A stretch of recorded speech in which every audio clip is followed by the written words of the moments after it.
I'm Molly White, and you're listening to the audio feed for the Citation Needed newsletter. You can see the text version of the newsletter online at citationneeded.news. Issue 54. Cases continue. Crypto-related litigation is in full swing, as the Terra civil fraud trial has kicked off, and 2 other cases against crypto companies have survived motions to dismiss. This issue was originally published on April 2nd, 2024. Sam Bankman-Fried's trial is finally over, and he has been returned to his jail cell to begin his 25-year-long sentence. He will appeal, but he almost certainly won't succeed. He will keep trying to claim he was just a small dumb boy who made mistakes but committed no crimes, as though if he just repeats it enough, people might begin to believe him. Soon, the media will stop writing about him. The rest of the world will move on. Sadly, for anyone within the cryptocurrency industry's ever-expanding blast radius, the United States regulatory and legal environment has not changed in any ways that would prevent the next Sam Bankman-Fried from emerging. I said as much in a piece for The Guardian last week, titled "Sam Bankman-Fried is Going to Prison. The Crypto Industry Isn't Any Better for It." Regulators and prosecutors will continue their slow game of whack-a-mole, while more people are taken for all they're worth by thieves who use the same old playbooks. As Bankman-Fried becomes a more and more distant memory, the industry will try to convince people that it's cleaned itself up since its chaotic Wild West days. Without intervention, it may succeed, and the cycle will begin anew. But I will be here, shining a light on it to the best of my abilities. In the courts, KuCoin. Federal prosecutors have filed charges against KuCoin, a major cryptocurrency exchange registered in the Seychelles, and 2 of its founders, who were both Chinese nationals and at large. According to the complaint, the exchange operated as an unlicensed money transmitting business and failed to implement proper Know Your Customer programs.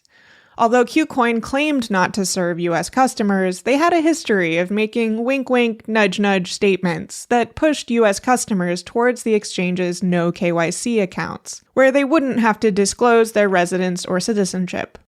Simultaneously, the CFTC announced a civil suit against the platform, alleging multiple violations of CFTC regulations and the Commodity Exchange Act. Customers began fleeing the KuCoin platform en masse after the enforcement actions were announced, with more than $1 billion pouring out of the platform within 24 hours. Some complained of withdrawal delays, although those seemed to eventually work themselves out. Coinbase. The case by the SEC against Coinbase will move forward, as Judge Catherine Polk-Fila has concluded that, quote, the well-pleaded allegations of the complaint plausibly support the SEC's claim that Coinbase operated as an unregistered intermediary of securities, and that, quote, the SEC adequately alleges that Coinbase, through its staking program, engaged in the unregistered offer and sale of securities. She did, however, dismiss the SEC's claim that Coinbase's wallet offering made them an unregistered broker. Although it would have been surprising to see Fila dismiss the case at this stage, as I noted in an earlier issue, this decision has still been widely described as a major victory for the SEC. Even though in past hearings Fila has seemed to seriously consider some of Coinbase's arguments and question some of the SEC's actions, in this opinion, Fila largely endorsed the SEC's stance on cryptocurrency. Despite Coinbase's frequent cries that new legislation is needed to regulate the so-called innovative and unique field of cryptocurrency, Fila opined, quote, the crypto nomenclature may be of recent vintage, but the challenged transactions fall comfortably within the framework that courts have used to identify securities for nearly 80 years. Much of Coinbase's arguments have also hinged on the major questions doctrine, in which they argue that the SEC is overstepping its authority by enacting significant new regulations without congressional instruction. Fila had been skeptical of this claim in the past, and in this ruling found that this is not among the most extraordinary cases in which that doctrine might apply. Quote, while certainly sizable and important, the cryptocurrency industry falls far short of being, quote, a portion of the American economy bearing, quote, vast economic and political significance, she wrote. She also noted that the SEC's actions with respect to cryptocurrency seem to fall well within the bounds of its authority. Genesis. Gemini and Genesis also lost a motion to dismiss a case from the SEC, as Judge Edgardo Ramos found the agency's allegations to be plausible. This lawsuit involves the Gemini Earn program, in which Gemini customers loaned their cryptocurrencies to Genesis to earn interest. Only days after Ramos's decision, the SEC announced they had reached a settlement with Genesis. The bankrupt firm will pay a $21 million penalty, although the settlement terms put the SEC in line to collect this behind Genesis's creditors, which include the Gemini Earn creditors. Genesis also agreed to an injunction barring them from offering or transacting in unregistered securities. The portion of the case against Gemini, which as of writing is not bankrupt, remains ongoing. Terra. The SEC's multi-billion-dollar civil fraud case against Terraform Labs and its founder Do Kwon has kicked off, despite the fact that Do Kwon remains in extradition limbo in Montenegro. Although normally the SEC would wait to argue its case until after an associated criminal trial had wrapped up, as they have with FTX, for example, the U.S. criminal trial against Kwon won't proceed until he is in the United States, so the SEC goes first. Although Terraform Labs is bankrupt and not likely to meaningfully continue in the cryptocurrency world, the case has very interesting implications for some different entities, including Jump Trading. Jump is a powerful and wealthy US-based trading firm with an active cryptocurrency arm, and their name just keeps popping up in shady places. You might also recognize the name from my writing about the Oasis counter-hack of the wormhole exploiter. The SEC wrote in their complaint that it was only thanks to a May 2021 bailout from a, quote, US trading firm, later confirmed to be Jump, that the Terra stablecoin was able to restore its peg, although Do Kwon had widely claimed that Terra's restabilization was thanks to its so-called self-healing algorithm. After buying heavily discounted Terra tokens, which served to move the Terra price back up to its intended peg, Jump later reportedly sold them for a profit of $1.28 billion. No lawsuits or criminal charges have been filed against Jump or its executives, but if we're lucky, the ongoing Terra lawsuit could shine a light on some of what's been going on behind the scenes. And of course, it will provide more information into the Terra collapse and the culpability of those behind it. Binance. A saga has been unfolding in Nigeria since the country detained 2 executives of the Binance cryptocurrency exchange in late February. One of the 2 executives, the British and Kenyan citizen Nadeem Anjarwalla, slipped away from Nigerian guards on March 22nd after he was taken to a mosque to pray, and somehow managed to flee the country despite having had his passport confiscated. The other executive, U.S. citizen Tigran Gambarian, remains in Nigerian custody. Before joining Binance to lead its investigations team in 2021, Gambarian had been a special agent in the U.S. IRS's Criminal Investigations Division. On March 25th, Nigeria's Federal Inland Revenue Service charged Binance, Anjarwalla, and Gambarian with tax evasion. The charges were related both to Binance's handling of its own taxes, as well as allegations that the platform had assisted its customers in evading taxes they owed to the country.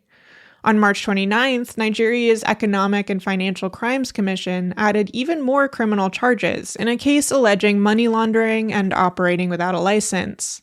Anjarwalla and Gambarian have both sued Nigeria's National Security Advisor and its Economic Financial Crimes Commission for violating their human rights by detaining them.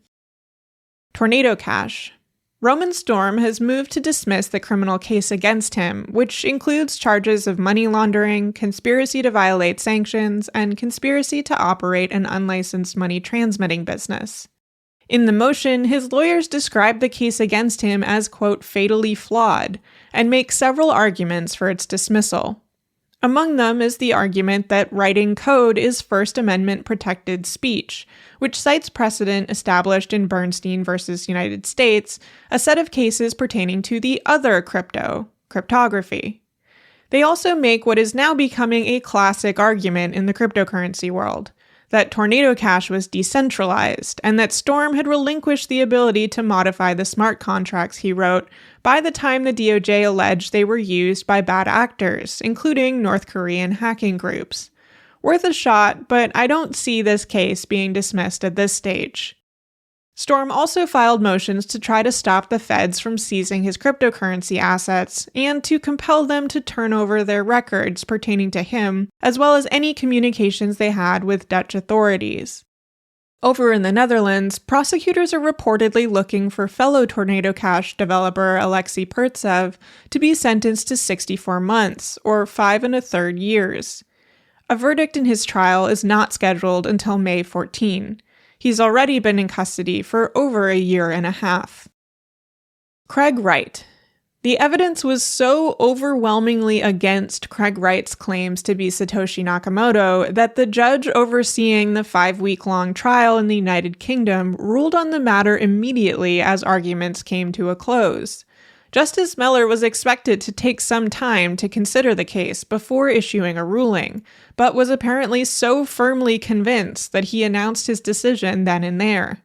A written judgment is still forthcoming and will include a decision on related matters, including whether Wright will have to pay the plaintiffs roughly £6.7 million or $8.4 million in court fees. Apparently anticipating such a decision, Wright immediately began transferring assets out of the country.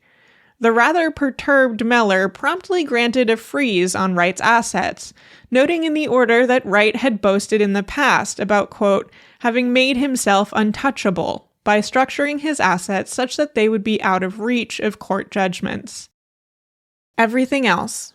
Justin Sun wants the judge to dismiss the SEC's case against him, the Tron Foundation, the BitTorrent Foundation, and others. He boldly claims that his sales of Tron and BitTorrent tokens took place entirely overseas and were not meant to target US-based investors, despite the fact that Sun paid for promotions from American celebrities, including Lindsay Lohan, Jake Paul, Soulja Boy, and Austin Mahone. In total, 8 American celebrities were charged by the SEC in March 2023 for illegal touting, and all except for Soulja Boy and Mahone immediately settled. Soulja Boy and Mahone later lost the case, Soulja Boy by default. Michael Petrin, aka Omar Danani, aka Omar Petrin, the surviving co-founder of the Quadriga CX cryptocurrency exchange, is facing court scrutiny in Canada as officials probe how he happened to acquire more than $250,000 in cash, 45 gold bars, a diamond Rolex, and other jewelry.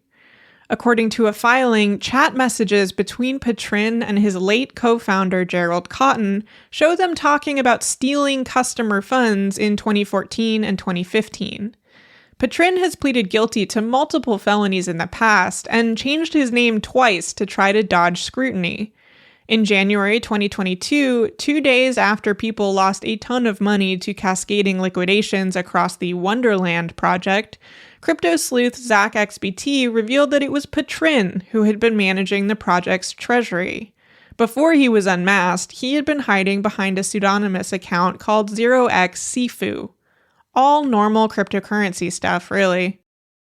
Custodia, a crypto bank that's been facing off against bank regulators, sued the Federal Reserve in 2022 after they delayed and then denied Custodia's request for a master account. They've lost that lawsuit.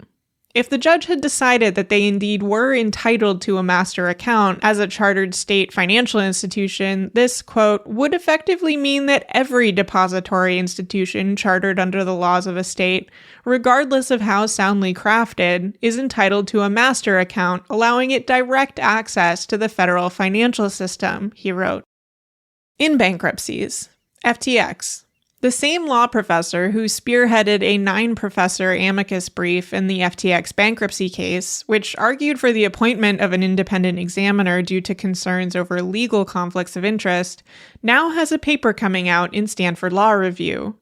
In FTX, Conflicting Public and Private Interests in Chapter 11, he and another co-author have argued that mega law firm Sullivan & Cromwell had undisclosed potential conflicts of interest which have undermined the bankruptcy efforts. Quote, FTX is a cautionary tale about the power that lawyers have to frame, control, and profit from claims about the public interest in Chapter 11, they write. They go on to argue that thanks to Sullivan and Cromwell's substantial work for FTX prior to the bankruptcy, the firm either knew or should have known that FTX was commingling customer funds, but that they still vouched for FTX to contractual counterparties and to U.S. regulators. The concerns over legal conflicts of interest in this bankruptcy case are messy. The judge overseeing his criminal case described Bankman-Fried's continued allegations against FTX lawyers and bankruptcy team as little more than a strategy to try to bend the public narrative in his favor and deflect blame. And Sullivan and Cromwell have since pointed to those same statements from the judge when defending themselves in statements to the press against Sam Bankman-Fried's claims. However, it is possible for there to be shady business among the legal team and for this to be largely inconsequential as far as exonerating Bankman-Fried from his own misdeeds. In governments and regulators. Ethereum ETPs. In the wake of the SEC's approval of Bitcoin spot ETPs, the cryptocurrency industry has been eagerly anticipating a decision by the SEC on an Ethereum version. Many within the industry see the Bitcoin spot ETPs as largely responsible for cryptocurrency's recent price revival and hope Ethereum equivalents could further pump their bags. Those hopes were dampened somewhat when reports came out that the SEC is investigating the Ethereum Foundation, supposedly in hopes of classifying Ethereum as a security. This report first emerged when CoinDesk noticed that the Ethereum Foundation had removed a warrant canary from its homepage, and was bolstered by reporting out of Fortune citing people at other companies that had received subpoenas pertaining to the Ethereum Foundation. One source told Fortune that the probe seemed to have started around September 2022, when Ethereum completed the merge and moved to a proof-of-stake consensus model. Another source confirmed that they had received a subpoena within the last few weeks, though, suggesting the investigation remains active. Designation as a security could hinder the path to an ETP approval, not to mention hurt Ethereum's status in the cryptocurrency world, where cryptocurrency issuers avoid their tokens being designated as securities at all costs due to the accompanying regulations. The SEC faces a May 23rd deadline to approve or deny one of the 7 pending applications. Hong Kong. Hong Kong regulators have added Bybit and 11 of its offerings to their suspicious virtual asset trading platform's alert list and warned of enforcement action against the Dubai-based company. Bybit is not registered with Hong Kong's Securities and Futures Commission. HKVAEX, a cryptocurrency exchange whose bid to obtain a Hong Kong crypto license was reportedly backed by Binance, has announced it's withdrawing its license application and shutting its doors. They have given customers only 30 days to withdraw their assets. Everything else. US and UK investigators have reportedly teamed up to investigate more than $20 billion in Tether that have flowed into the Moscow-based Garantex cryptocurrency exchange since it was added to wartime sanctions lists in April 2022. This would be among the largest violations of the sanctions that have been imposed against Russia, Bloomberg reported. A later report from the Wall Street Journal focused on Tether, which they described as fueling Russian weapons smugglers with the help of Garantex. County commissioners in Navarro County, Texas, declined Riot Platform's proposed request for millions of dollars in tax breaks for a planned mining facility. According to one commissioner, the decision to reject the request was influenced by vocal opposition to the facility by residents who were concerned about factors including massive energy consumption, water usage, and noise pollution. Furthermore, promises by Bitcoin mining companies that their facilities will provide jobs and stimulate economic activity have fallen flat, with mining facilities requiring fairly few employees to operate. The UK's Financial Conduct Authority has confirmed that social media influencers, termed finfluencers when they focus on financial topics, fall within new advertising regulations. Even those who are not being paid by a firm, but who are promoting a firm's services in hopes of future compensation, or those who are promoting services in hopes of attracting social media engagement, could be subject to the new guidance if they are deemed to be acting in the course of business. The FCA was explicit that the kinds of memes prevalent within the cryptosphere fall under their remit and have to be fair, clear, and not misleading. Portugal is the latest country to crack down on WorldCoin, ordering the eyeball-scanning orb company to stop collecting biometric data for 90 days. Elsewhere in crypto, Ethereum completed its Denkin upgrade, which sought to reduce fees on Layer 2 blockchains like Optimism and Arbitrum. The goal was to make Ethereum more scalable, moving it towards its goal of becoming the world computer. Some community members celebrated by uploading the entire script of the Bee Movie, an endeavor which evidently costs about $14. I respect that. Bakkt is a cryptocurrency exchange that loves to brag that it was founded and is majority owned by the Intercontinental Exchange, which is the same group that owns the New York Stock Exchange. Now, though, Bakkt stock has tanked so badly that very same New York Stock Exchange is threatening to delist them. Thanksgiving dinner is going to be so awkward this year. The Web3 is going just great recap. There were 26 entries between March 13 and April 1st, averaging 1.3 entries per day. $68.07 million was added to the grift counter. Prisma Finance hacker demands thanks for over $11 million theft. After stealing $11.5 million from the Prisma Finance DeFi protocol, the attacker got the Prisma team's hopes up when they announced via on-chain message that they were a white hat hacker, simply rescuing funds that were vulnerable to a bug they had discovered. Those hopes seemed to wear off pretty quickly, though, when the attacker became upset that the Prisma team had not responded quickly enough, thanked them for their efforts, or apologized to their users. The attacker then transferred the funds to Tornado Cash, indicating they were beginning the process of laundering them to evade detection. The team has gone back and forth with the hacker a few more times, but has expressed that they don't believe the attacker is sincere in their claims that they intend to return the money. Schnibbles, Schniblets, and Snuggeries. Somehow, a game involving Munchables that eat Schniblets and live in Snuggeries managed to amass more than $60 million, which was then stolen by an attacker who discovered a flaw in the project's smart contract. The attack has been attributed to one individual who managed to obtain a developer job with the Munchables project and gain access to its internal infrastructure. In fact, according to blockchain sleuth ZachXBT, the individual behind the theft was actually pretending to be 4 different developers working for that same project. A couple more and he could have become a mythical 10x engineer. Later, likely thanks to his identity being discovered, the attacker agreed to return the stolen funds, and the Munchables will live to munch another day, safe in their snuggeries. Everything else. The fixed float exchange was hacked again. Solana faced a wave of drain attacks linked to trading bots including Solarium. Sam Bankman-Fried was sentenced to 25 years in prison. The Lenx co-founder was accused of a $10 million rug pull. KuCoin and its founders have been criminally charged. The Curio real-world assets project suffered a $16 million exploit. The Solana meme coin frenzy has sparked a trend of incredibly racist meme tokens. The previously rug-pulled Lucky Star currency project has somehow rugged again. A developer for a project called Ticker stole $900,000.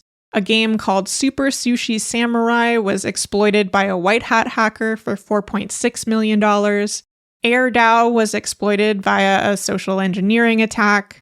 The Dolomite exchange was exploited for $1.8 million. The SEC launched an investigation into the Ethereum Foundation. Bitcoin flash crashed on BitMEX. The Slurf meme coin meltdown only added to the mania around Solana meme coins. The Wilder World game suffered a $1.8 million theft, which they've blamed on a contractor.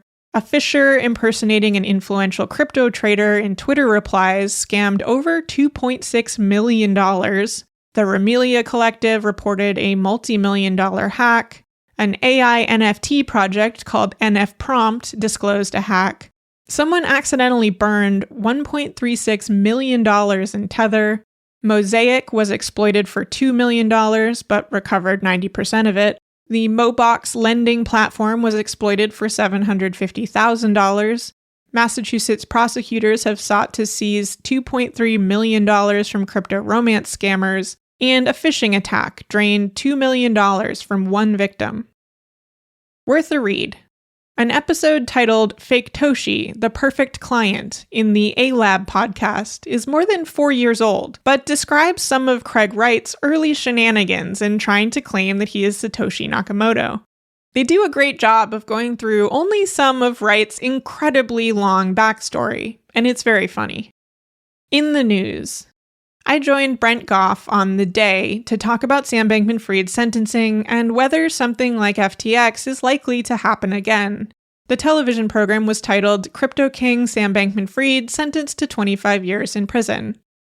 I was also briefly quoted, along with fellow crypto skeptic David Gerard, in a piece in the Sunday Times titled How and Why Bitcoin's Price Was Able to Rise from the Brink.